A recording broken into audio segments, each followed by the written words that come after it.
Bonjour à tous et bienvenue sur boursicoté.com pour cette nouvelle analyse technique du CAC 40 en point matinal avec une configuration qui valide la poursuite du mouvement baissier puisqu'après une cassure de la zone ici des 8145 points hier, on était remonté donc sous cette zone qui du coup agit comme résistance et du coup on valide l'objectif. Donc j'avais donné un objectif à 8092 points.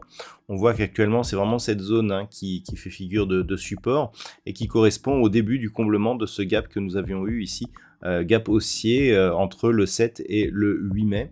Donc ça va être un niveau à surveiller et donc on confirme l'orientation baissière de la dynamique court terme actuelle. Au niveau des indicateurs techniques, nous avons une configuration qui reste baissière au sens des histogrammes du MACD. Le RSI continue à évoluer en zone neutre avec une dynamique ici légèrement baissière. On a des volumes qui globalement sont inférieurs à la moyenne en fin de séance. Pour l'instant, on ne peut pas parler d'une phase de consolidation liée à une forte conviction. Donc c'est une baisse larvée qui vient corriger ici une phase de hausse qui avait permis d'inscrire un nouveau plus haut significatif. Et donc ce qu'il va falloir observer, c'est si cette baisse ici parvient à combler ce gap que nous avons ici. Au niveau du palmarès des valeurs, au moment où je vous parle, le CAC 40 perd 0,55%. On a tout de même des valeurs qui arrivent à maintenir la hausse, comme Safran, Dassault Systèmes qui gagne 2,13%. Safran, lui, ne gagne que 1,08%. Derrière, L'Oréal, Vivendi ou Eurofins Scientifique sont sur des hausses inférieures à 1%. Au niveau des plus fortes baisses, c'est Michelin, le gadin du jour, qui perd donc 5%. Renault, moins 4,40%. On notera toutefois que ces deux valeurs détachent un dividende aujourd'hui. Et derrière, Hermès, Kering et Total Energy sont sur des pertes inférieures. On a Hermès tout de même qui perd 2,98%. Le luxe plutôt dans le rouge puisque LVMH est aussi parmi les plus fortes baisses. Alors, cette baisse, elle est essentiellement liée à une hausse des taux obligataires. Donc, on a des valeurs de croissance et valeurs du luxe qui sont impactées par cette remontée, alors même que les chiffres ne vont pas en ce sens. Donc, il va falloir surveiller justement l'évolution de ces taux. Et d'un point de vue technique, alors je vous l'indique, en cas de rupture des 8145 points, c'est la zone des 8092 points qui était objective, donc c'est désormais chose faite. Tout ça parce que nous avons ce gap ici qui était resté donc non comblé. Très peu de tentatives de comblement ici lors de l'ouverture du 8.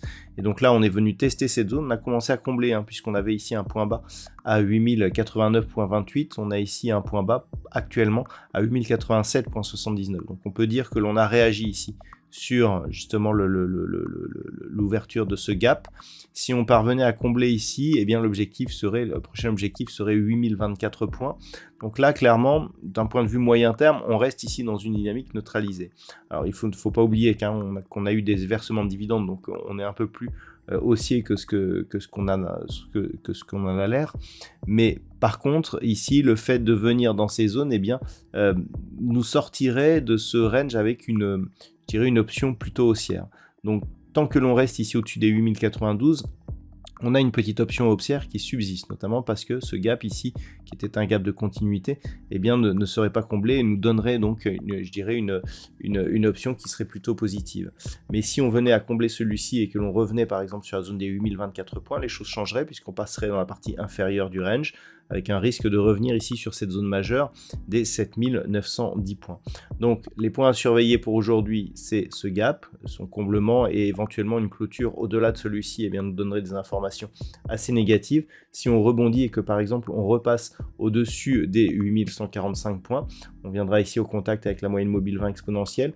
On a un quasi double bottom dans l'état actuel des choses, où si le point bas ici n'est pas rafraîchi, pourrait nous donner là aussi un signal de retournement très court terme. Et globalement, on reprendrait de l'air et donc on resterait au contact d'une zone qui pourrait nous donner une reprise de la dynamique haussière qui serait confirmée sur rupture haussière ici des 8215 points et cassure ici de ce plus haut significatif de tendance très court terme. Voilà donc ce que l'on peut dire sur cette configuration technique pour aujourd'hui.